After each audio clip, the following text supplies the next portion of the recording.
Hello. Hello. Hello. Hello. Hello, everybody. Welcome to Suck My Fanfic. Hola. My name is Alex. I'm Ryan. Why'd you say it like that? Well, you kind of said it like that, too. Oh, okay. Never mind. Yeah, I was just following your lead. We are the hosts of Suck My Fanfic. Hello. Welcome to the episode. You wanted to talk about two opening? What do you mean? Well, I was just saying, like, we have an opening topic planned. Yeah. And we had that opening. Yeah. We always have two openings. That is true. Sometimes we have three. Yeah. That's pretty impressive. That's probably why our listen numbers are abysmal. Who else? Well, because there's probably just too many openings. People Yeah. don't know when to start. Get to the fucking thing already. I mean, we have two openings, a thing, and then a closer. I'm here and to then a touch stinger. myself thinking about SpongeBob and Bill Clinton, you fuckers. Get to it. Now. Yeah, we should put timestamps in. Yeah, we really should. It's kind of... Maybe two openings is excessive. Maybe we should just start halfway through the story. Yeah. And then cut the beginning at do like a I like that. Tarantino kind of timeline. That's really artsy. I'm a fan of that. Ooh, let's try that. We might try next episode. We'll see. What do you think? It'll just be completely you won't be able to follow it. It'll No. be so Let us hard. know in the chat if you want us to do that. You know, people like things that they can't follow. That's true. Like people, oh yeah, did you like Inception? Yeah. Did you understand it? I got it, but I'm sure you probably didn't get it. Just two insecure people Yeah. having a conversation. Oh, fuck. We should cash in on that. Yeah, we should. Just How like- has no one done that already? Just start by reading the middle of the fanfic, Yeah. and then cut to wind, and then Alex being like, Christianity is a Christianity. And then just cut back to the fanfic, put in Stoked On in the middle, Yeah. and then just end with an hour of clapping, and then silence, and then I feel like people would get on board with that. What sort of clapping?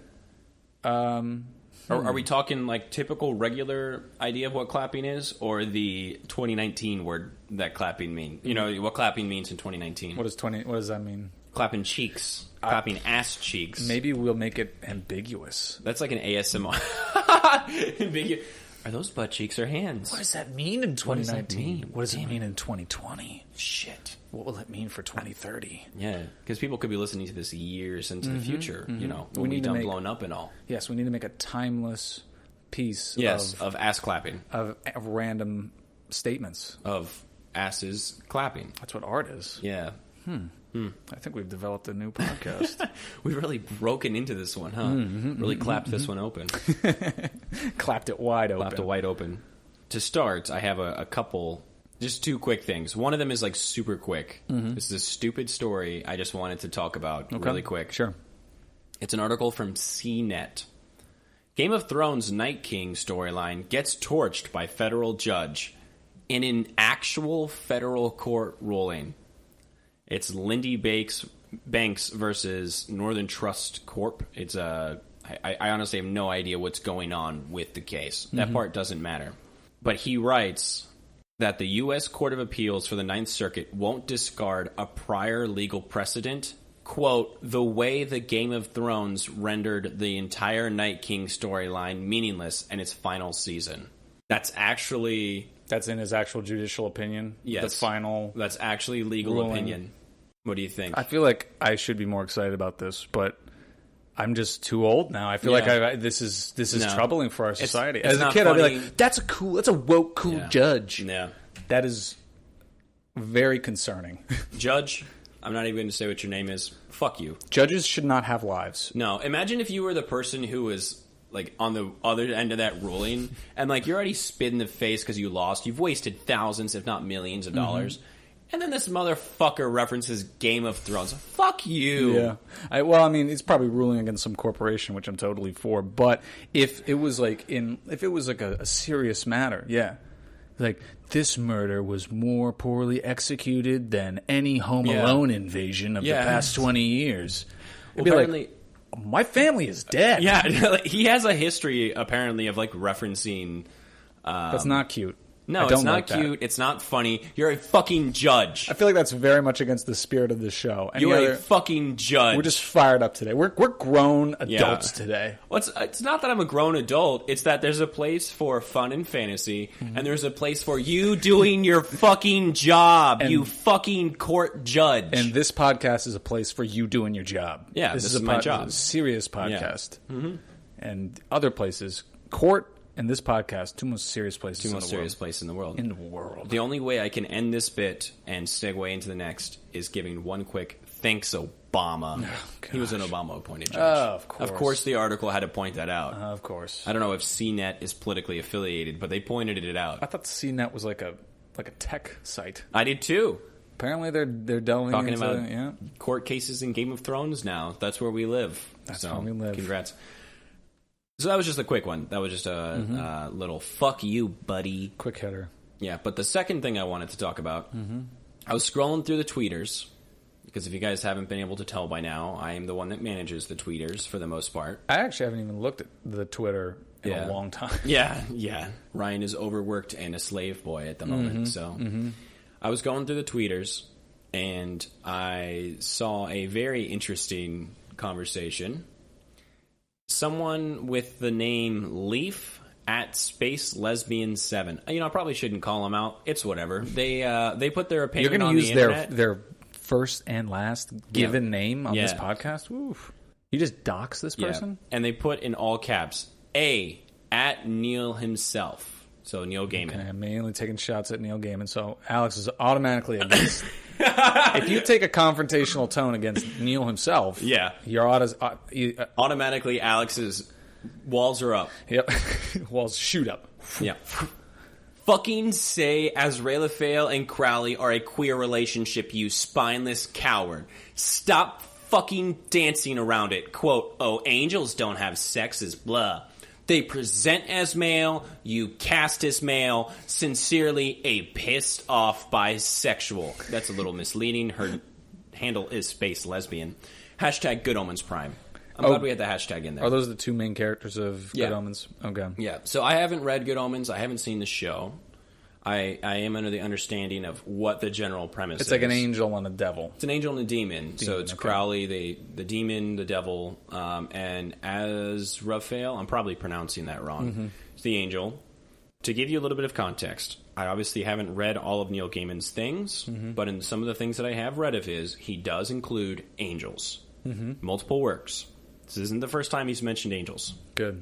He mentioned them in Sandman, and he also mentioned them in Neverwhere. Those are the two things I've seen them. Do they have a governing, consistent rule set among all of his Neil Gaiman has a pretty clear and concise take on angelic things, particularly that they are sexless. In Neverwhere, the angel that is presented is masculine. I believe in the movie version, it's masculine.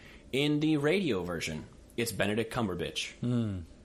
Okay, it's presented, quote, presented as male.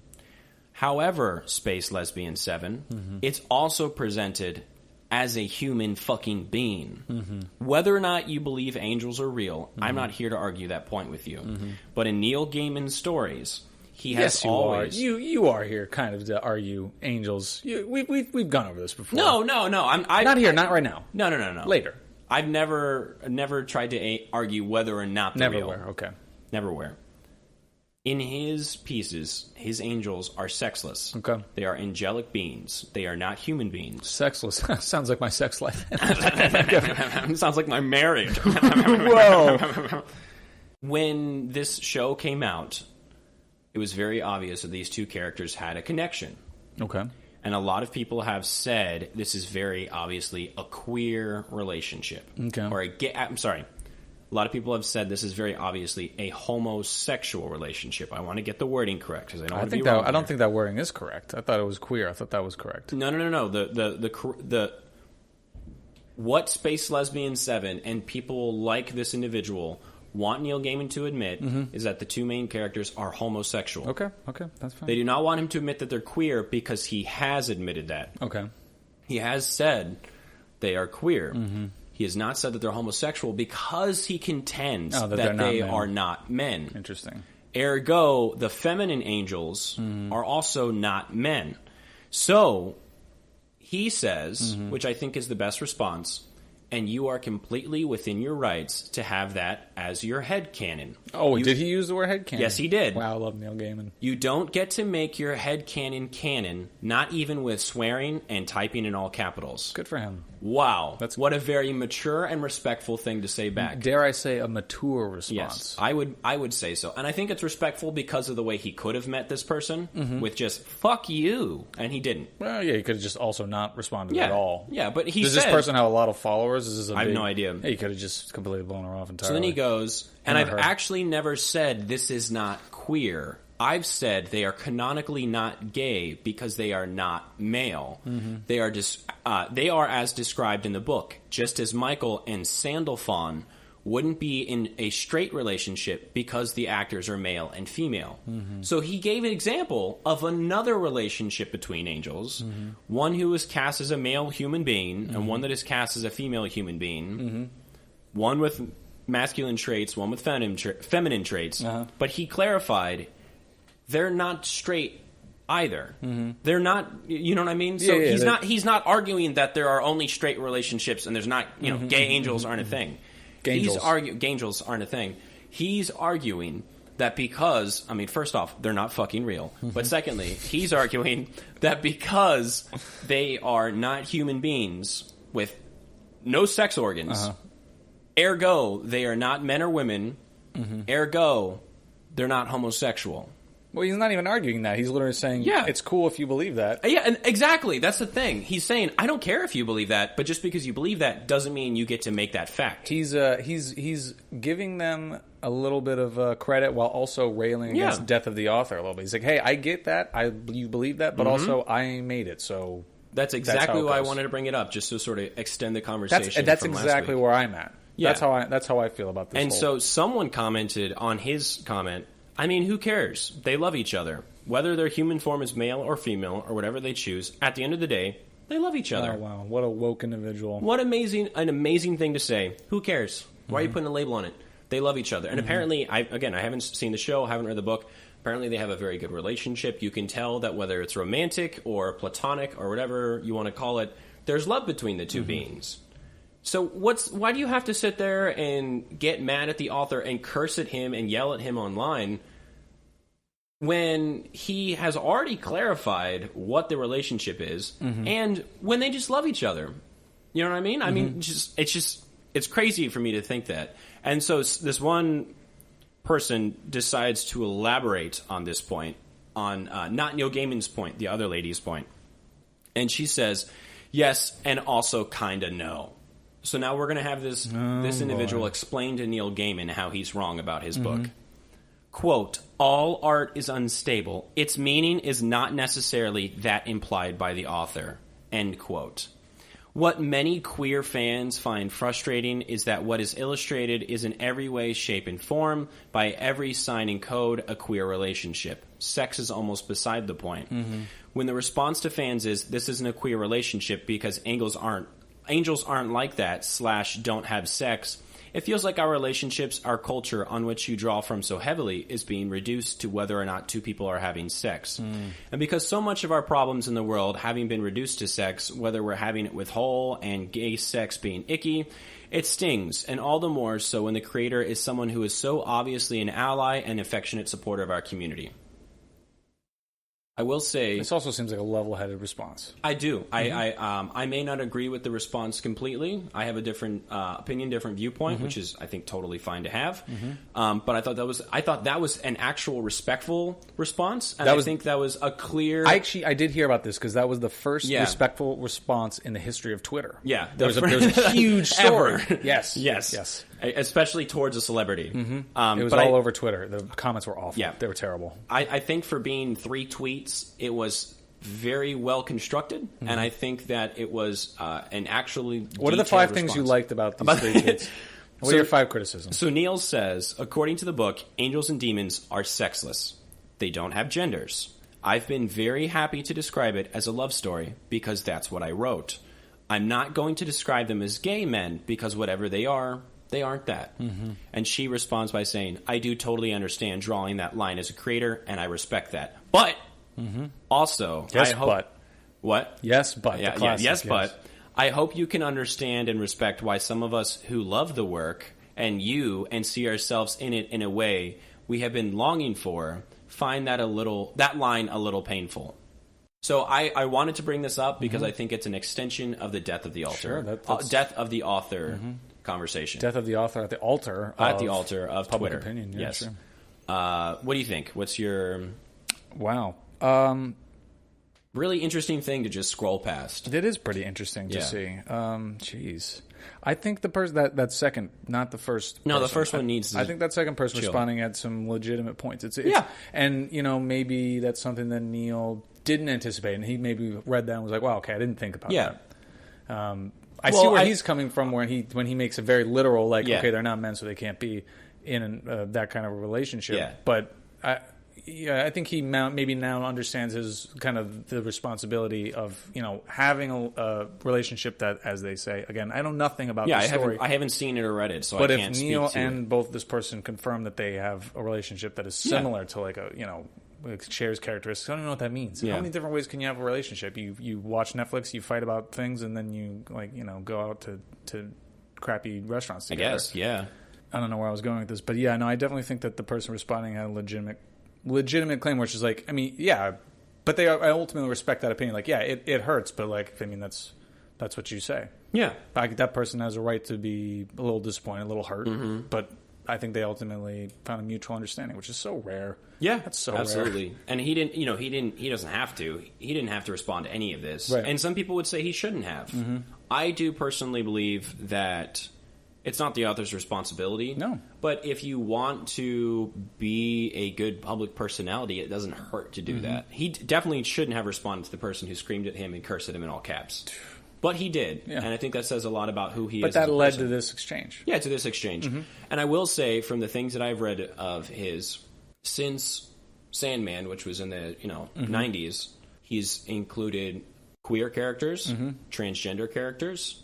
He's included many minority characters. He's never been someone to exclude. Yeah. I mean, he doesn't have a tracker, but that doesn't exempt him from anything. No, it doesn't. But I'm saying, I feel like if you're going to go after an author for doing stuff like that, there might be 20, 30 more people you could kind of target first. Hey, man, you gotta have an equal playing field. No, you do. Equal playing field. No, you do. This is an of the moment show that yeah.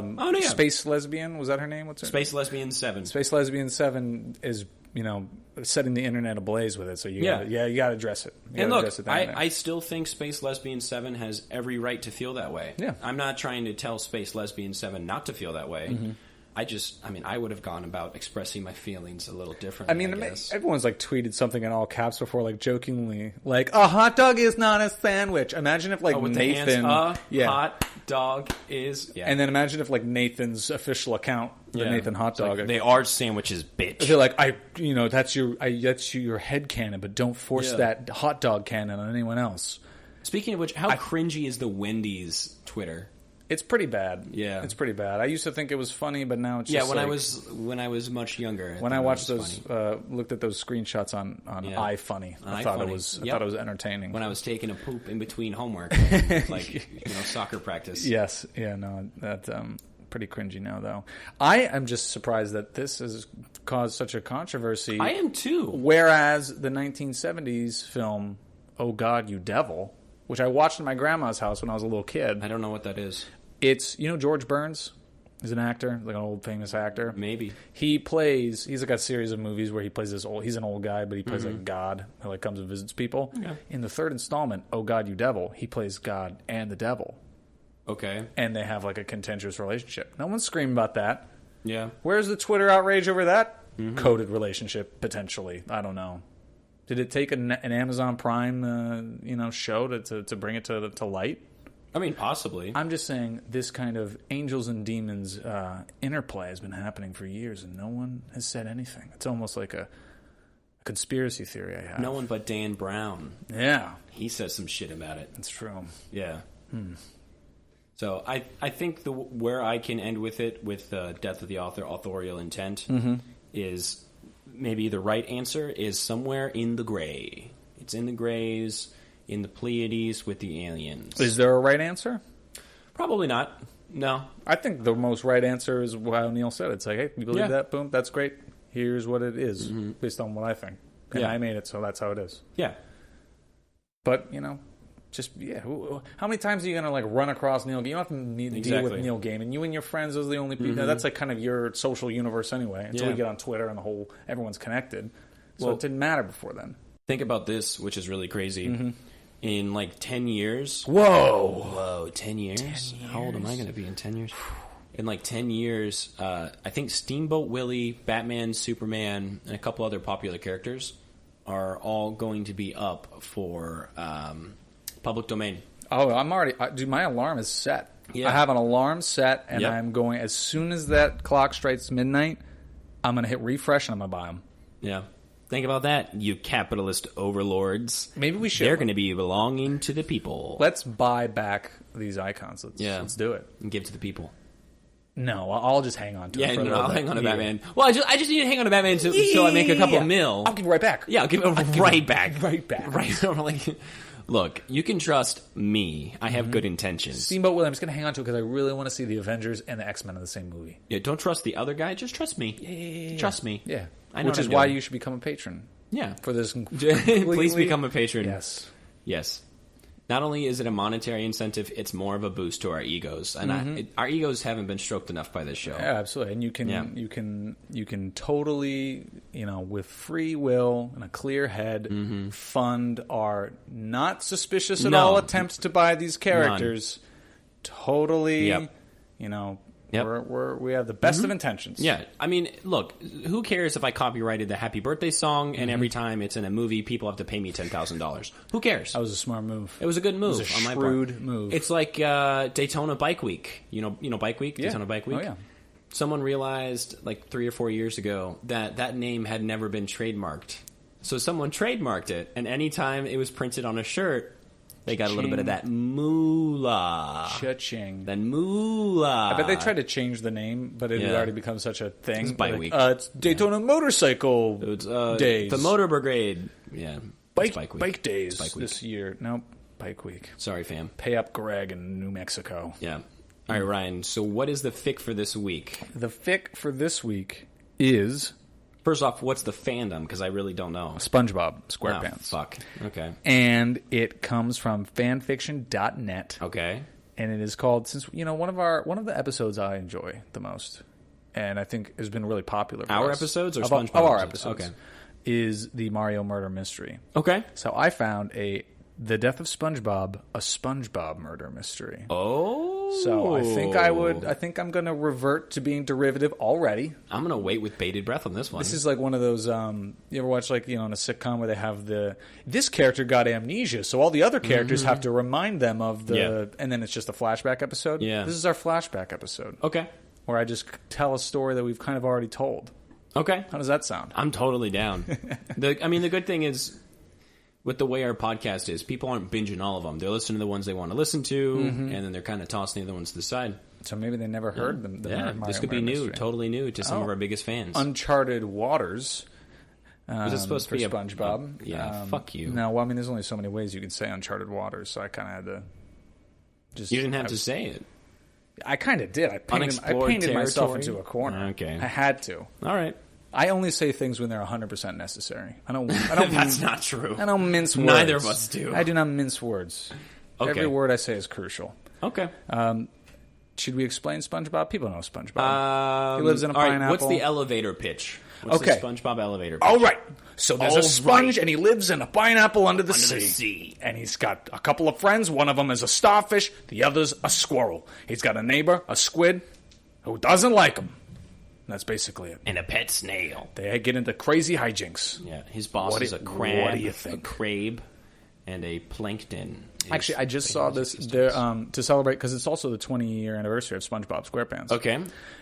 They're doing this thing where all of the actual voice actors are doing a live action version. Yeah. Where they're just like playing people. Yeah. But doing the voices and kind of doing it. It looks really awkward. Yeah. It looks really awkward. No. But, hey, Probably make a bunch of money. Do you know what Nickelodeon just greenlit? What? A SpongeBob SquarePants prequel yes, series. where they're like babies, right? I think they're teenagers, or angsty SpongeBob or baby SpongeBob. You got to go. I think it's in the middle. I think they're like 10 or 11. They're Toddlers? at a camp. They're at a summer camp. Oh, okay. I think I have heard this. Why? Why not? Why? No. That'll be atrocious, but it'll last 15 seasons. Yeah, and it's not made for us. That's true. That's where. Yes, honestly, that's where I currently sit with the Disney remakes. Mm-hmm. Not for me. No, they're not for me. They weren't made for me. Disney doesn't want my money. But if they were going to redo like Xenon Girl of the 20th, I'm sort of already there. That'd be sweet. Yeah, if they redid DComs, I think I would be in on that. DComs are one of the things I care most about in this world. Would you be upset then if they remade them? Depends on the context. What about like Motocrossed, like a huge, big budget movie re-release? I think it depends on the casting, depends on the creative team behind it. If you, real quick, before we hop into it, which one would you remake? Either because it's your favorite or because you think it has the best market? Because for me, I would do Halloween Town. Halloween Town? It's a good one. I think it's my favorite, and I think it would have a huge market. Oh, it would. Big Halloween releases. I mean, that's a franchise. Yes. Halloween Town's a franchise. An expanded universe. Plain and simple. Mm-hmm. What would I remake? Man, I think it also depends on who the target audience is. DCOM, we've been using the Disney Channel original movie. Yeah. Just want to put that out there. Mm-hmm. And all good DCOM stopped right around 2009. Okay. Yeah. The ones that come out now are trash. I didn't even know they did them still. Oh, they still do. Okay. They still do. Quite honestly, this is a contentious opinion, but I'm going to give it. This is a hot take, so just okay. I'm ready. Put your tank tops on. I'm ready. I think the fall of the DCOM was High School Musical. Oh yeah, we've talked about this. Yeah. I thought you were going to drop your choice for the remake. Does that mean you're going to? Okay. What's my remake? Fuck. I really like Under Wraps. I just want to. That is a good one. That is a great movie. You could do an Under Wraps, and like Don't Be Afraid of the Dark. Oh, you could do those in like contiguous years, and then do an after credits scene where Nick Fury walks out and he's like, "I'd like you to join the DCOM initiative." It's called SWORD. I think if we do it the right way, you could even use the same cast. Honestly, at this point, True Confessions. That was. That could be an Oscar contender. DComs used to have heart. Yes. That's my thing. DComs used to have heart. They used to really make you feel something. The Color of Friendship. That's a great movie. They should remake that. They should remake that. That would be pretty big. If you don't know any of these, just Google them. Treat yourself. Yeah, please do. Google Please I'm sure there's somewhere on there. If you don't have Google, Bing them. What is the one with Hayden Panettiere when she's on the aircraft carrier? Because that's a great one, too. Yeah. What is that one called? It's called like The Color of Bravery or something? No, it's like Family Cruise, something. Freedom Cruise. Oh, yeah. I think that isn't it like during like 9/11 or something? It is. I wasn't going to say it. That's the big twist, though. They're on... Because they're just like that Robert Pattinson movie, Remember Me, where it's not about it at all, and then at the end... Yeah. No, because they talk about whether or not they should mobilize the airplanes during 9/11 with the families on board. It's a... And then all the families realize, like, oh, shit. Tiger Cruise. That's it. That's a good movie. To me, I feel like if one needed to be remade, it would be one of the ones that had, like, meaning and purpose and the heart. Because, Cowbells, I think, is a great movie. Does Cowbells need to be remade? Don't not knocking Twitches right now. No, I'm not knocking Twitches. And what's the skating one? I love the inline skating one. Oh, man. Oh, God. What's the name of that one? Brink. Oh, with this dude. Yes. With the guy. Is that the guy from Even Stevens? I don't even know. Honestly. That guy. Oh, The 13th Year is a good movie too. 13th Year was speaking, but I do think you're onto something where it needs to have something with meaning. Yeah, I can never remember the name of the one with Frankie Muniz where he's in a wheelchair. That one had a lot of heart to it. That one. The downhill derby one where he like races the cars. Absolutely.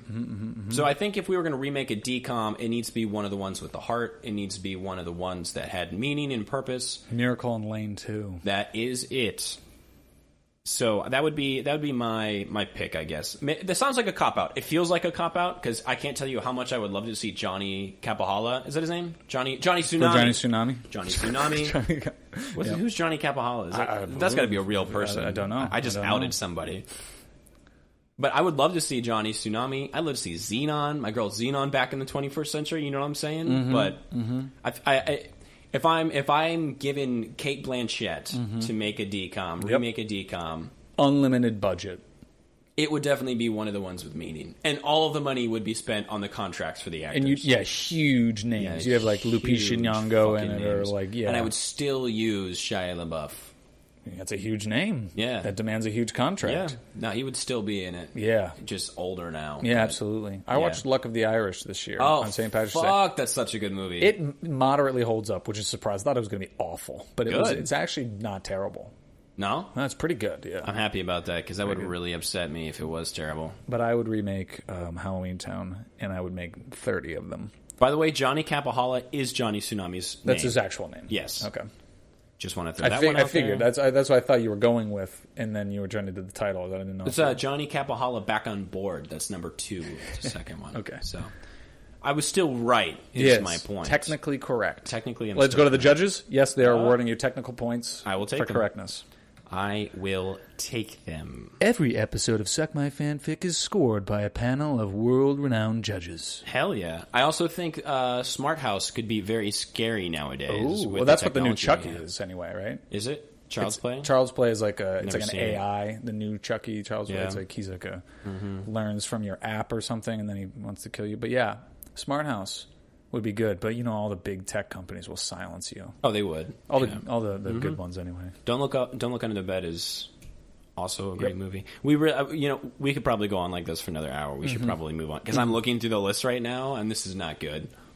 Remember My Date with the President's Daughter? My Date with the President's Daughter. Oh yeah. Yeah. My Date with her. God, it's so good. Now, okay, I'm exiting it out. I'm exiting out the tab. We're going to continue on to SpongeBob, because we could do this for hours. I'm gonna storyboard some. So that's a good example. All this new stuff that's coming out. Yeah. SpongeBob prequel. They're not for us. And then I'm That's sure fine. if you had a kid these days watch a DCOM, they'd be like, "What is this? Yeah, this isn't for me." That's fine. It doesn't have to be. It's for me. Fuck you, little kid. But that's what happens when you become a parent. Frozen head ass. Get the fuck out of here. You become a parent. You sit over your kid and you demand that they watch what you watched, and then when they don't like it, you get frustrated. Oh, my parents did that with me. Very recent, even with I think it's called Summer School with Mark Harmon, the guy from NCIS. Okay. Gibbs. Okay. Every time, because I got really into NCIS like last year. I watched every episode. And my dad watched some with me. My mom watched some with me. And then one day my mom's like, I just can't watch this show because I just always think of him in summer school. And I'm like, I literally have no idea what that means.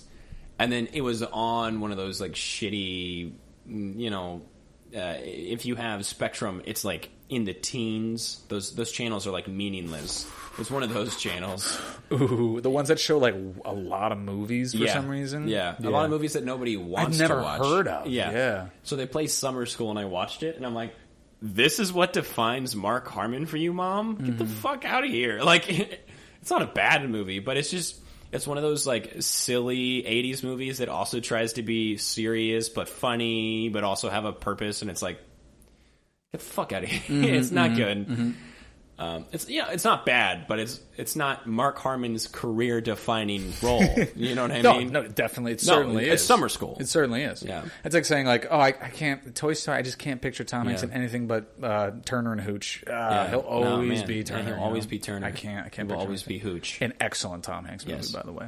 So I just, maybe when I watch Summer School and I look at my parents, I'm like, y'all are old head asses. I will one day show my kids Under Wraps. So your final answer is you want to remake one True Confessions, or you want to make one just any that has meaning? True Confessions. True Confessions. I'm saying if I had to pick, I feel like I would pick one that has meaning, and I think that one's sort of wins out. Yeah, that one sort of punches you in the gut the hardest. Okay. Though I did watch Overboard. It's not Overboard. The one where they're on the yacht and they get stranded on the island. The three brothers. I watched that one a couple years ago. It's really good. I don't remember that. It's with the Lawrences. They have like 3 or 4. Oh, okay. Yeah. Okay. All right, SpongeBob. Murder Pants. mystery. Yes. Murder mystery. The death of SpongeBob. Do I get to guess who murdered him? If you'd like to put in a guess right now, you're more than welcome. No, give me the first chapter and then I will guess. Okay. I will give the correct and accurate guess that I will not take back. Or would you like to write it down like a mystery? Write it down and put it in an envelope, and we'll reveal it at the end and see how off you are. No, that's too fun. You don't want to have fun today. You want to just read a fan fiction? All right, I've already no. Let's just read. I've already had too much fun talking about decoms. It's not good. Let's just read the fanfic. Inspector Tailfin was a tall, thin, and attractive fish with a shiny body compiled of green scales and dark, narrowed eyes. When he entered the Krusty Krab, lunch was not on his mind. Storming through the doors, he looked left and right. The establishment was empty, save for 5 people sitting at a table in the middle of the room. One was an off-blue squid with dull, expressionless eyes. The second, barely visible, was a small green plankton with one eye. The third, a crab with a gleaming red shell, sat next to the fourth, a pink starfish with a repetitive, stupid laugh. The fifth and final, propped up in a chair, was a yellow sponge with X's for eyes. I'm guessing that's the dead one? The crab nodded. Now, can we get this over quickly? I need to open up the restaurant again. I'll see what I can do. Eugene Krabs, yes? Another nod. And Sheldon Plankton, Squidward Tentacles, Patrick Star. Then he looked at the yellow corpse. SpongeBob SquarePants. We won't be long here. I'll just need to ask each of you a few questions, then we'll be through. Mr. Krabs, you're up first. All you sit tight. Inspector Tailfin led the crab into his office. Patrick looked over the unmoving sponge. Can you make me a Krabby Patty? I'm starving. End of chapter 1. Would you like to guess now? All right. I have 3 things. Okay. 1, that's a pretty good Patrick impression. Thanks. I'm sorry. Credit where credit's due. Can you make me... Can you make me a Krabby Patty? The ugly barnacle. Okay, that's all I got. 2, the ugly barnacle. Mm-hmm. 2, did you say... What's the detective's name? Inspector Tailfin. I picture him as Noirmo, and you cannot change my mind. I think he looks like Flats, the bully from boating school. I don't know why I can't get that out of my head. Noirmo. I'm not changing my mind on that. Oh, let's change it. Noirmo. Noirmo this is a crossover. It's a cross and the 4th and the 3-part duology. My apologies to author Fen Rocks of fanfiction.net. We're gonna just do a little tweak. We're gonna massacre this. A little tweak this episode. And the 3rd one is my guess, Mr. Krabs. You think Mr. Krabs? I think it's Mr. Krabs. All right. Well, I think if you're writing a good mystery, you give the answer really quick. Mr. Krabs wanted to get the. Let's get this over with. They wanted to get the restaurant open. They want you to think it's because he's a greedy crab man. But he wants to cover it. Why would he kill his star cook, the only person who makes him money? I think we'll have reasons. Maybe he clapped what's her face? The Pearl? Pearl. Maybe he clapped whale. Pearl. Whale. Maybe he clapped Did you Pearl. clap me, whale? Did you clap me, whale? I think. Or maybe SpongeBob mistook him for an alien. A robot. Ah, yes. And maybe he was right. I don't know. Let's find out. I don't know. Let us read on. Chapter 2. An interview with Mr. Krabs. Have a seat. Inspector Tailfin sat across from Mr. Krabs and looked him straight in the eye. Mr. Krabs, I'd like for you to tell me everything you did earlier today. Am I getting paid? Inspector Tailfin sighed and scribbled down his notepad. No, you are not getting paid. Mr. Krabs stood. Well, can I at least have my money out of the desk so that it can comfort me? Can I have my... Hey, they sound kind of similar, all right? No, they do. Whatever.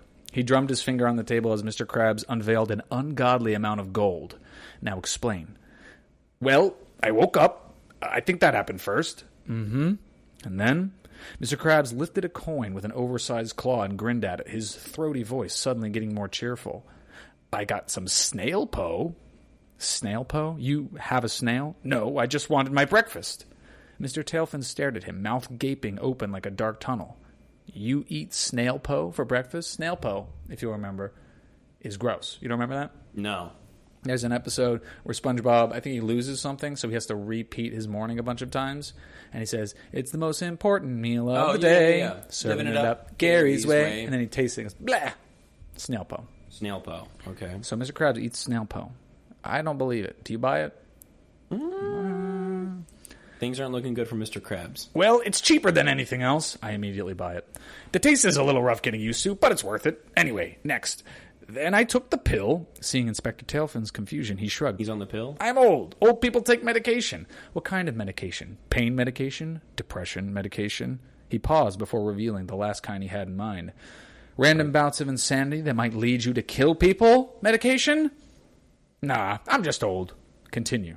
He's not doing very good detective work. From only this brief minute of conversation, Inspector Tailfin had already written 2 whole pages of notes. Then I let out a really long burp. Let's just skip to the part where you get to the Krusty Krab. Mr. Krab sets down the coin. So I got to the Krusty Krab and I said hello to SpongeBob, then to get to work making them patties. And he did. So I went to my office. And did what? Well, I counted me money, of course. What else would I do? Inspector Tailfin rose an eyebrow. All managers did was count their money, I can confirm. Maybe he should have been a manager instead of a crummy investigator. Pay was bad, people leapt on you and tried to rip your guts out. And there were never enough girls. Don't you want to know how much money I have? Inspector Tailfin gulped. No, thanks. When did you see SpongeBob? Well, Squidward told me something was wrong, and we walked into the kitchen, then bam! Sad as a penny down the gutter. Me fry cook was dead, ex-eyes and all. So you're telling me you view this as a bad thing? A bad thing? Mr. Krabs rose, his tone menacing. A bad thing? It's a terrible thing. My business will spiral down. My money will fall out of me mattress like snail po from a can. Fascinating. Inspector Tailfin scrawled down the quote on his clipboard. Eyebrows as high as sea level. Be a good crab and bring in Squidward, huh? End of the chapter. This person's really leaning on snail po. I don't know how I feel about that, but it's okay. Mm-hmm. I won't have another penny for the rest of me life until this murderer is arrested and I get myself a new sponge. A new snail po. And more snail po. Okay, now we go into... So you're still sold on... I'm still sold. Mr. Krabs? You're not going to change my mind. Here comes Squidward. I told you I wouldn't change it, so... Squidward entered the room, blank eyes darting, and seated himself at the desk across from Inspector Tailfin. He rested his chin on his tentacles without a word. Squidward tentacles. What do you think of SpongeBob? I don't think of SpongeBob. I worked very hard to forget his existence completely. Squidward laughed at his own joke, his big nose wrinkling. Forget his existence. Inspector Tailfin made a clicking sound with his tongue and wrote down, makes lame-ass jokes in big letters on his clipboard. So you're telling me you're not a big fan of his? Not a big fan. He spends every day annoying me, bothering me, pestering me, ruining my life. Voice reduced to a whine, Squidward's mouth curled into a frown. You're glad you met him after he was dead. Have you done anything violent to SpongeBob? Inspector Tailfin, alarmed, drew many large exclamation points on his clipboard. Well, not intentionally. Please explain. Squidward sighed. I once gave him a pie. That's violent? I thought that was friendly. Not just any pie. I didn't know, but it was a bomb pie. I was exploding with glee when I found out he hadn't needed it after all. Mm-hmm. Get it? Exploding? I cracked myself. After the make lame jokes remark in his notepad, Inspector Tailfin wrote repeatedly in even large letters. That's not part of it. How did you come across him today? Laughter finally dying down, Squidward looked at him blankly. Well, I work at the cashier. The patties weren't coming in, and I poked my head to the back, and he was just lying there, completely still, dead. Do you have any clue who might have done it? My guess is Patrick. He's so dumb he couldn't score as high on an IQ test as a brick. Before Squidward had the chance to laugh again, Inspector Tailfin lashed out with one more question. Are you on any medication? No, but with all the annoyances SpongeBob gave me, I should have had a couple over-the-counter pills. Why? Inspector Tailfin's face became innocent. No reason. I'm through with you. Can you please send in Plankton? He looked down at his clipboard, flipped to the next page, and printed, Prime Suspect, Squidward Tentacles. Yeah, you're just trying to lead me off the track, dude. Yeah? You're still staying the course. I'm still here. All right. Death of SpongeBob, Chapter 4, An Interview with Plankton. The door opened and closed rather rapidly. Inspector Tailfin looked around wildly. Is someone there? A cinematic boinging effect sounded about the office. Yes, it is I, Plankton. Onto the desk hopped a minuscule being. Sheldon Plankton. What were you doing in the Krusty Krab today? The small green creature blinked its single eye and replied in an alarmingly loud voice, Trying to steal the Krabby Patty formula, of course. And does SpongeBob have that formula? Yes, I should know. I know quite a bit. I went to college. Inspector Tailfin, can you confirm? You also went to college. I did. Do you know quite a bit? More than some, less than others. Okay, this is an inaccurate fanfic. Yeah. Inspector Tailfin narrowed his eyes. Yes, that's all very interesting. Did you see SpongeBob while you attempted this heinous act? He shrugged his nearly non-existent shoulders. I only saw Mr. Krabs, until Krabs went into the kitchen suddenly and I followed. And there he was. How do you feel about this? Oh, we were friends once a long time ago, he sighed wistfully. Then his face cleared of emotion. I felt okay. I don't think about SpongeBob much, as long as I get that Krabby Patty formula. What do you plan to do with the Krabby Patty formula if you get it? Plankton's face scrunched up in thought. I don't know. I think I'll probably use it in my food and sell them worldwide and make millions of dollars, with which I'll buy custody of several chain restaurants and then take over the world. That I haven't planned much. Not bad. Take over the world? At your height? Inspector Tailfin snorted. Oh, shit. Hey, don't make fun of me. When I hit my growth spurt, his voice became even louder, menacing, I will crush you. Okay, Inspector Tailfin looked down at his notes. So, do you hold a personal grudge against SpongeBob in any way? SpongeBob? Not really, unless he gets in my ways of evil. No further questions. Plankton looked at him, his eyes widening. Do you think I'm the murderer? No, Inspector Tailfin said, looking at his clipboard. But I do think that you might need therapy. You're kind of weird. Plankton's mouth twisted into a frown. Oh. And he leaves. None of that convinced you. No. I do agree. I feel like Mr. Krabs is the most medium suspicious right now. Okay. We're cracking on then. I do like how Inspector Tailfin tried to get a rise out of him. Try to see. I like that. Get a flash of anger. This Tailfin is a lot more to him. Yeah. A lot more tuna. Tuna, two-fin. Tuna, and this is a pun. This catfish, you... All right, Chapter 5, Interview with Patrick. Patrick Star sat across... He's a star witness. Patrick Star sat across from Inspector Tailfin, staring him down with dull eyes devoid of intelligence. A few moments of speechlessness passed, where Inspector Tailfin wrote on his clipboard several useless details about Patrick. Actually, they were all the same fact. If one were to look over Inspector's shoulder, they might see that he had scribbled down pink an ungodly number of times. Finally, without looking up, he asked a question. Patrick Star, you are SpongeBob's closest friend, yes? The starfish's mouth opened wide, revealing several crooked teeth. He spoke in a dull, low voice.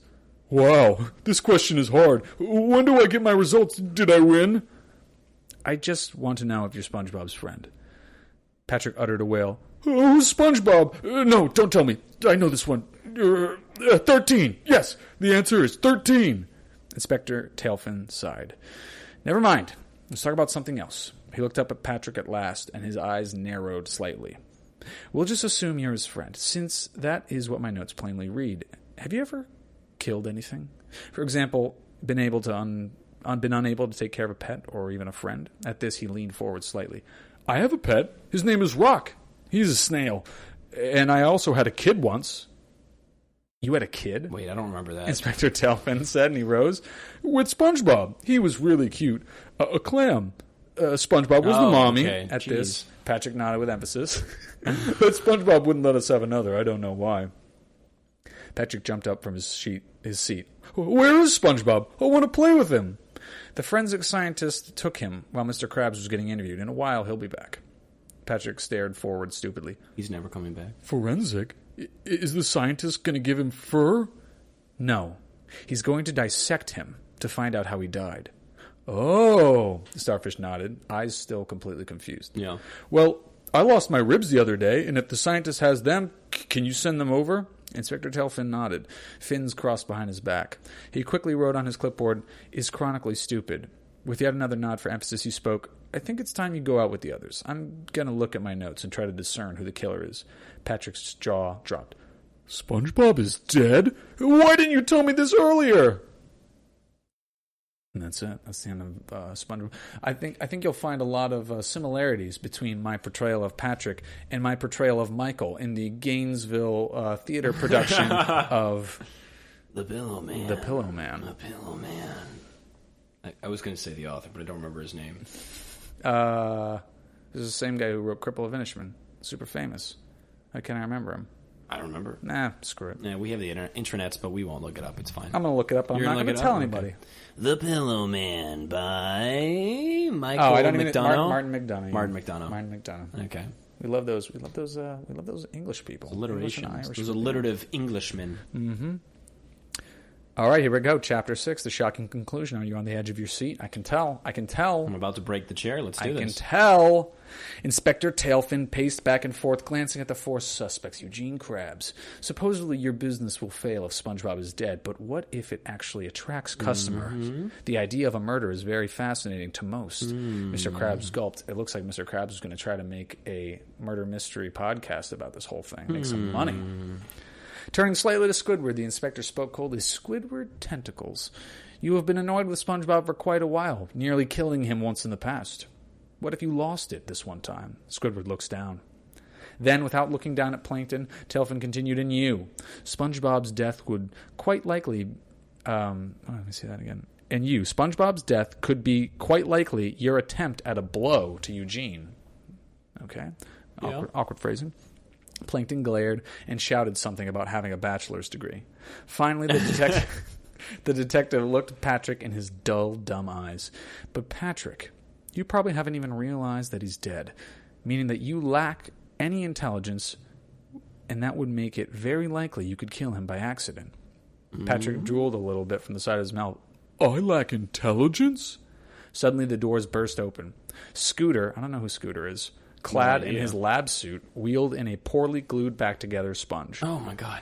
I have found the cause of death, and let me say it is... Oh, wait a second. Is Scooter... Pull me up a picture of Scooter. I think I know who this guy is. He's just the purple fish. He's the guy that died. Yes, okay, because he says, I have found out the cause of death, and let me say it's awesome! Yeah, no, that's him. Okay, this is the guy who dies of Gulu. It was totally tubular. I finally experienced high tide. High tide. You're right, John. Yeah. Inspector Tailfin's head whipped around, and he took 3 large steps towards the body. What is it? Some jerk chopped him into tiny pieces and tried to glue him back together. Scooter shook his head sadly. I don't know who'd have done that. He was perfectly alive when he came into the laboratory. Wait, what? Scooter, you killed him. What? Inspector Tailfin turned around a full revolution. That's 360 degrees, so he's facing the same direction. Full revolution. He did a freaking... He turned Michael forward. Jackson spin. Oh! What? Ow! Looking at the astonished faces of the subjects, you mean that the murderer is you, Scooter? Patrick grabbed a bag of popcorn. This is a plot twist I would have never expected. Scooter laughed nervously. Hey, I didn't kill him. Some forensic scientist did. Which you aren't. The inspector, suddenly dominating the scene, cried out, Show me your forensics license. The purple fish looked around. Whoa, I'm not a forensic scientist, dude. I would have never guessed. He actually is the forensic scientist. He just forgot, because he's Scooter. Lovable, forgetful.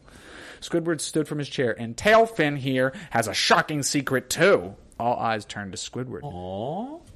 That hair, he looked almost pained as he continued, is a toupee. No! Tailfin screamed. What?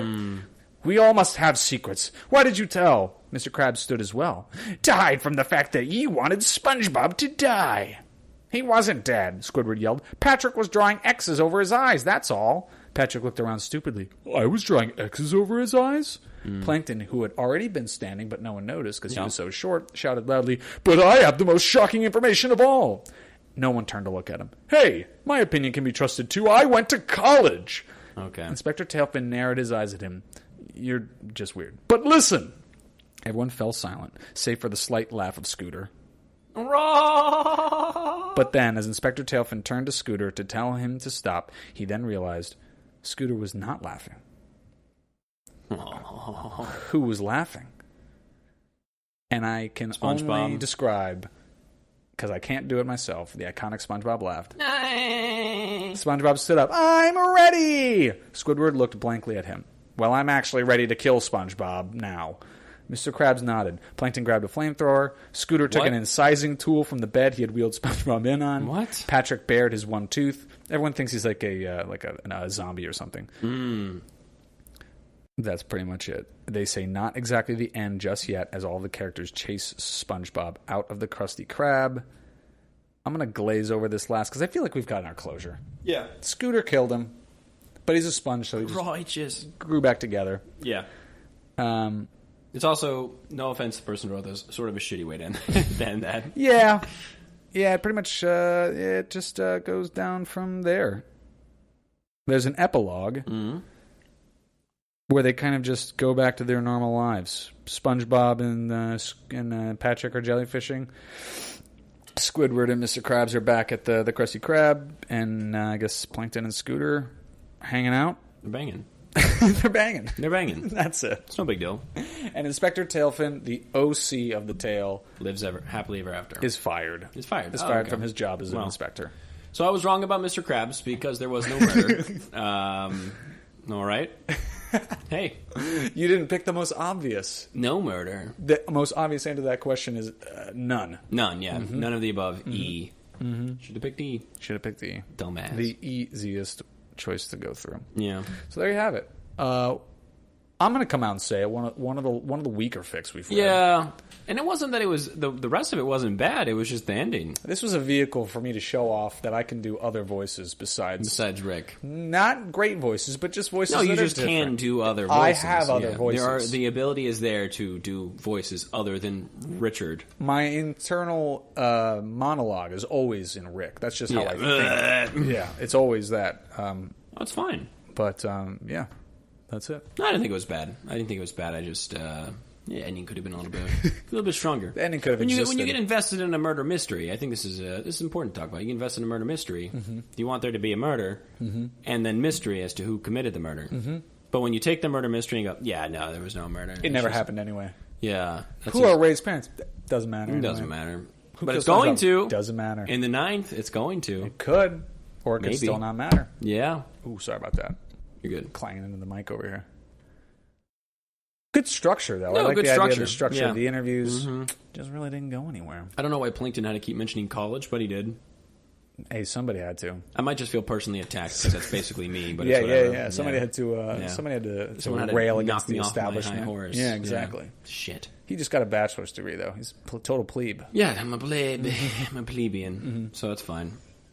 Should we compliment it? Have we done compliments and criticisms? Things we would change? I think we kind of covered all that, honestly. I mean, how many Patrick stars out of 5 would you give it? Patrick, I would give it 2.5 to 3. 2.5 to 3. Solid 2. Solid 2. Solid 2. That's. I fucking hate it when I go to movies and I talk to people. No, and they're like, "What would you give it out of 10?" I'm like, I just enjoyed the movie. No. I get that. I get it. But what would you give it out of 10? All right, I'm not a movie reviewer. Quite frankly, I don't really care about reviewing movies. Did I enjoy the movie? Yes. I just critically review fan fiction. No, yes, I just critically review fanfic. Like, just give it out of 10. And then I go, 7. Really? A 7? People just want to fight when they get out of movies. What the fuck would you ask then if you didn't want to hear my answer? Like, I gave it a solid 5.973. Okay, fuck you. Like, fine. I have a friend who's the same way. I love to, whenever I see a movie, I love to, dissect it and, talk about it and try to figure it out. Mm-hmm. He hates that. And every time we leave, I remember one time we left, I was like, oh, what'd you think of that movie? He was like, good. And I was like, I thought it was pretty terrible. And he's like, so you know better than, everyone in Hollywood? You know better than, all the people? Like, it goes through so many people. Like, can you not just enjoy the movie? Like, I figure if it made it, it's good enough. He wasn't arguing that it was a great movie. Yeah. But he was just saying, if it's cleared enough hurdles, it's probably good enough. I paid money to see it. I'm not going to think I didn't like something that I paid money to see. No, I've definitely enjoyed things I paid money. Did not enjoy things I paid money to see. Yeah. No, but I think there's a clear distinction between a movie I enjoyed and a movie that I thought was good. Mm-hmm. I enjoyed sitting there watching Suicide Squad. Come at me if you want. Make the face all you want. I actively enjoyed sitting there watching it. When I got out of the movie, did I think, wow, that wasn't a very good movie? Absolutely. Okay, that's fair. I can't have that? No, that's fine. That's fine. No. It made a ton of money. It won an Oscar. Yeah. Oscar award-winning Suicide Squad. How many Oscar award-winning MCU movies are there? None. I don't think there are. Didn't Black Panther win for, costume design? Soundtrack or some shit like that, probably. Who fucking knows? So 1. 1. Same. So same. 23, 24 movies later... Compared to what, 7? Didn't Suicide Squad also win for costume design? I believe so. Okay, everything wins for costume design. Yeah, I think this podcast won an Oscar for costume design. Yeah, it you got a nice shirt on. I do. Today. Thank you. Very you. fresh shirt. Yeah, I remember it was funny because everyone hated Suicide Squad so much that when it won the costume design, they're like, "Really? That beat out Star Trek Into Darkness?" Did you watch the movie? They all were the same thing. Yeah, well, not only that, did you even see the movie? Did you consume that movie? No, but look at this picture I found online. Okay, fuck off. Literally, Benedict spoilers. Benedict Cumberbatch is Khan in that movie. Yeah. Okay, no, so it's the one after that. I didn't see the third one. It was the third one they went up Was against. it the third one? Yeah, it was the third one it was up against. Okay, that one actually had some decent costume design. Did you see it? Yeah, I saw it in theaters. It was the first one not directed by JJ, right? Yeah, that was James Wan, I think, that directed that one. No, not James Wan. No. Lin. Yeah. The guy who did Fast and Furious. Yeah. This has been our review of the 2013 Oscars. Yeah. Costume design episode. Yeah, costume design 2013. All right, next week, fam, we're going to do cinematography. And then I am more than ready to do screenplays. And then we're going to do sound mixing versus sound editing. Yes. Who knows what the fuck the differences between those two things are? Important distinction. No, I believe it. I believe it. No, I hate when I'm like forced to rate things because am I rating it? Rate this podcast. Well, 69 out of 420 out of 69. That's nice. Very that's good. sick. That's a sick one. But no, like, am I rating it based on quality or if I enjoyed it? If I enjoyed it, then it's a thumbs up, thumbs down. I assume that it's a Netflix system because Amy Schumer broke it. If not, it's a number system. I assume that the rating is like, how much did you enjoy it? What percent of you is walking away satisfied? But then I just feel like shitty because sometimes I walk out of a movie, I'm so hyped on it. A couple days later, I'm like, it wasn't as big as I thought it was. Sure, your immediate reaction is quite different. Then I have to like retract my initial rating and like put like. Look, I walked out of The Last Jedi and I was like, that was pretty fun. It had its moments. It had some stuff I didn't like, but it had its moments. Yeah. And then the more that I've let it like simmer in my head and just swirl around, I'm like, that didn't make any sense. I mean, a lot of that. I hated that part. Why did you think you enjoyed it? A lot of that is also like you start seeing like reactions. I always try to stay away from like the online reactions. I'm staying away from that stuff. But people still bring up very valid points. Oh, absolutely. It's like I only hang out with besides you, obviously. My other friends are quite dumb, so like no one brings up good points ever. Mm-hmm. So I get to walk through life blissfully. Thank you. And so having the internet's like having a bunch of friends who make really good points and ruin all your favorite things. Pretty much, yeah. But no, so when I walked out of The Last Jedi, I think if you had asked me to give it a rating, I probably would have said a 7 or an 8. You ask me that question now, it's a drastically different answer. It's not going to be the same answer by far. We'll say it's not. It's an 11. Or 8. It's an 11. It's the best movie it's ever. It's cranked up. Yeah, it's the great. best. Yeah. It's better than Empire. Oh, better than Empire and better than the best one, number 1. Yeah, better than Phantom. Yeah, Empire and Phantom. It's also better than Solo. Solo is, I think, arguably the best. Still haven't seen it. You haven't seen Solo? No. Solo is all member berries, and I get that reference. Good. Look, spoiler alert, if you haven't seen it, who cares? Are you really going to be mad that I spoil this? There's one part where he's like... If you're mad that Alex spoiled this, take out an envelope, punch into the envelope, seal it up tight, mail it to our headquarters, which is 6969th Street, New York, New York. 420 Blazeit Avenue. He'll open it up, he'll punch him in the face. Yeah. There's one part that I sat there and just literally face-palmed, and he has this big moment, it doesn't go the way he wants, and he just goes, fuck it, I'll join the military. And he like goes to enlist, and they go, what's your name? And he goes, Han. And they go, what's your last name? And he goes, I don't have a last name. And he goes, you're here by yourself? Solo. Fuck you. Well, even if his name was like Johnson, like that would always be like, oh, you look well endowed. Johnson. Fuck you. They were always going to have to give him a last name. It was bad. Solo could have just been his last name too. It could have just been his last name. Mm-hmm. You didn't have to give an origin for everything about his life. There's one part where Woody Harrelson hands him the blaster, and you're like, oh, that's how he gets his blaster. The blaster's pretty cool though. But you didn't need to put that in there. Uh-huh. You don't have to. That's what I hate about prequel origin movies. You don't have to give an origin for everything. Is there like a fun sequence where Lando takes him shopping and he keeps coming out of the closet with and he's like thumbs down, and then he's got his vest on, and then he's like, yeah. And the entire time, Lando's getting domed by the feminist robot. I want the world to know. Just playing a musical montage. Or I'm walking on sunshine. Yeah. And this is actually a spoiler. So if you don't, do you want me to? I know everything that happens in the movie. When Darth Maul comes on screen. What? Whoa! And you're like, oh, I remember him. Yeah. Oh my god, yes. Just frivolous. Because I said, one of my friends is a really big Star Wars fan, and they lost their mind at that. And I go, all right, take that moment out of the movie. Is the movie exactly the same movie? And they're like, well, yeah. I'm like, then it didn't need to be in it. And they're like, but it was cool. It was fan service. Yeah, like, it was cool. Fuck you. Fuck fan service. I don't know. It's not made for me. It's not. Okay. That movie's not made for me. What do you give it? How many Patrick stars out of 5? For Solo? Yeah. Legitimately, probably 1 or 2. Okay. Yeah. I thought you were going to be like, oh, terrible. 2.5 or 3. Yeah. Couldn't stand it. To me, if it's a mediocre movie, it's a 7 because I probably still enjoyed it. Okay. So, really, if anything, if it's between a 5 or a 10 for me. That's normally my range. If it's lower than that, you did something really purposefully to like upset you. Yeah, exactly. They were like, hey, Alex, you suck. Yeah. Back to the movie. Yeah, they're like, middle like this big epic, intergalactic fight, and then they just turn in the screen. They're like, Alex, you little bitch. And I'm like, what? That kid in the third row with the shorts? Yeah. What a loser. No, I liked this movie up until that point. Now I just feel personally attacked. Look at just chowing on that popcorn. Gross. Yeah. Like, whoa. Open your pig mouth. Very, very. That did not translate well to the foreign market. So, yeah, that's. I think that's a good way that we can discuss the SpongeBob fic. I think that was good commentary for the SpongeBob fic. What do you think? Yeah, I think so. Yeah. What are you stoked on? What am I stoked on?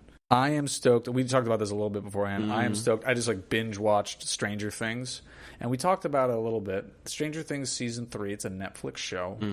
It's essentially Netflix is a streaming service. It's a streaming service. Streaming is something you do on the internet. The internet is a connection of devices, and it's where you can watch all of the porn you can ever dream of, and also where you're listening to this podcast right now. So if you didn't know that, you're really intuitive. Yeah.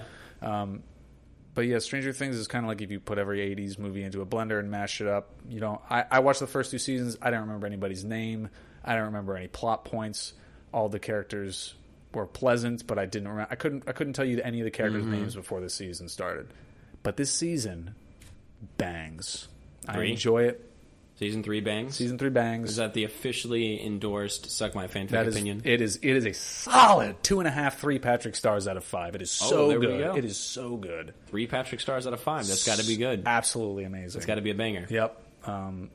So yeah, I mean, I would talk about it, but I don't want to spoil anything. So. And I literally have not watched a minute of Stranger Things. If you like Super 8, I love Super 8. This is it's not as good as Super 8, but it's very passable binging. Like it's like the kind of middle of the road thing that you like. Not every show has to be the best show you'll ever watch. Of course. Yeah. So. This feels a very I mean, for some people this is their favorite show ever. Yeah. But this feels a very important kind of like there are a lot of Stranger Things books. It's like the mashed potatoes of it. It's like kind of just it needs gravy, but on its own it'll fill out the plate. Those people that talk about how much they love the 80s, though they were born in 97. That's what I like. That's what this is cashing in on. Absolutely. That's how it's made its money. Absolutely, yeah. But I love the 80s. But yeah, if you like, I know you like Super 8. This would be just a dandy stream for you. Okay, I'm down. Dandy stream. Yeah. I guess I'm stoked on. For 4th of July, I took a trip to Niagara Falls, and that was a lot of fun. I've never been to Niagara Falls, and Niagara Falls, in case you're wondering, or does it? Is it an? I've heard it's an optical illusion. Oh, it's and it's a big conspiracy just to get people to take a shower. That's pretty much it. It's actually just one big tourist trap. I think it was created by the government to be a tourist trap. That's probably it. Most likely, sure. Sort of in the realm of the Hoover Dam. But in all seriousness, it's really cool. It was a really, really fun time. You have the American side, the Canadian side. I went to Canada for the first time ever on July 5th because I refused to leave my home country on the Independence Day. So Wait, but you left on Independence Day? No, on the 5th. That's an Independence Day. Well, every day's an Independence Day. Okay, let's talk about that first. However, the Independence Day, July 4th, I was unable to. I was unwilling, physically unable. I think my body would have turned into dust. You would have been snapped as soon as you crossed. I think I would have taken a step over the border and turned into when the arc opens in Indiana Jones, and I would have just melted. I would have melted into the grate, into the gorge, and I would have become a part of the river. I would have liked to think it was like a physical force field, so like the car you were in would have kept going, but you would have just like, whoa, I can't do it. But no, it was a lot of fun. It was really cool. So we went there. We looked at the falls, did the Maid of the Mist, did the Cave of the Winds. Maid of the Mist? That's the boat? That's the boat. The boat that goes into the waterfall? Yeah. Nice. Maid of the Mist is the boat, and then there's the Cave of the Winds where you take an elevator down and you're basically on like a boardwalk underneath it. If I had to pick, Cave of the Winds. Whoa. That's a contentious opinion, but I'd say Cave of the Winds. All right. So it's cool. I get drenched, but it was super fun. And then 4th of July, they actually had fireworks over the falls, and they have a really cool thing where they light the falls up with different colors. So the falls are red, white, and blue. Do they do that every night? Yeah. Oh, yeah. sweet. Okay. Yeah. But the falls are red, white, and blue, and it had the fireworks, and it was just super cool, super good time. And it's one of those natural wonders of the world. It's also a very young natural wonder of the world, so I'm really glad I got to go and see it. And it's young, and then we got to capture its demographic. Yeah, we really do. We got to get the young viewers. We got to get in there right now. We got to get Niagara on our side. Niagara's hot. It's hot. Hot. It's also going to run out one day. So that's as everything will. That's good to remember. Yeah. Because the Great Lakes were created when massive glaciers receded during the last ice age. And when they receded, they just carved these big holes, and then they became basically dumping grounds for the glacial water. And so the only reasons why we have the Great Lakes and all the rivers that run out of them is because more water was dumped there than what can feasibly sit there. But obviously it can only go out at a certain pace. Yeah, that makes sense. I haven't thought about that. Yeah, and so it's not like ice melt, right? Where's the source? It is really. It's basically prehistoric ice melt. It's all of the water that's in the Great Lakes is glacial water, and it's a beautiful, beautiful color when you see it in the Niagara River, because the Niagara River connects Lake Erie to Lake Ontario. Is it as beautiful as the Hudson, like a nice light brown? Oh, yeah, nice light brown with a little smoky chunky, water, and you can see those fish with a couple heads. It's not as beautiful as that, but it's still beautiful. It's sort of a passable bluish-green clear, you know. It's whatever. I like it murky. Yeah. That's my favorite. Yeah. But no, they're going to empty when the lakes get enough water in them to where... So I got to go now. In a couple thousand years, they're going to empty. I've got to go now. I would say go now, just if in case. I was on the board of tourism for Niagara Falls, I'd be like, it's running out in five years. You got 5,000 years, guys. Get here while you can. The tickets are hot. Yeah, they're hot. But with that, I also got to see my first Great Lake, which is Lake Ontario, which is really, really cool. Beautiful, gorgeous. Absolutely gorgeous. Great Lake, greatest lake. I don't know the greatest lake. I haven't seen all of them. I don't want to put my opinion in that. It's a Great Lake. Okay. And I went to Fort Niagara. And Fort Niagara is a fort that's been there since before the French and Indian War. And I just so happened to stumble into the largest French and Indian War reenactment in the world, which was super cool. It was the siege of the Fort Niagara. It took place July 6, 1759. And it was cool. Yeah, so it was a really fun experience. Really, really neat trip. So if you guys can get there, get there. It's cool. Everyone's going to tell you the Canadian side's better. Duh. Because the falls are on the American side. So you see the falls from Canada. Duh. That's why, and my family always told me this, the best view of Disney is from the outside. So the best... That's actually true, though. Just look at Disney from the outside. When you're driving in, that's the best view of Disney. No, they meant literally standing outside, looking through the chain link fence. This is... I mean, if you're in there, you can't see it. You can't see it, for sure. Yeah. It's the same with the best view of New York is Jersey City. It's not in New York. Yes. You get a view of Brooklyn if you're in New York, or Brooklyn is also a good view. Brooklyn's an okay view. The one from Hoboken I think is really nice too. It is. It's the best. Yeah, the best you can get. Yeah. So the best a man can get. Gillette, the best a man can get. So yes, that's our episode. We thank you all for listening. I hope you guys are having a wonderful summer. Stay cool if you can. New York City's a weird place. If you're in Australia, stay warm. Stay warm if you're in Australia. Bundle up. South Africans, bundle up. Bundle up. Bundle up penguins in South America. Bundle up, all y'all. No one listens to us in South America. Oh, shit. No one does. Damn. Cut that. I hope you all, like I said, are enjoying your summers. We don't have anybody listening to us in South America, which is still frustrating, but there's a whole untapped market there. We have a Facebook, a Twitter, a YouTube, a Tumblr, and a Reddit, which probably still isn't functioning, but who cares? And we also have a Patreon. If you like us, please consider donating us some money, getting on there with us, and we also really appreciate subscriptions on Apple Podcasts and any reviews you may be able to provide us.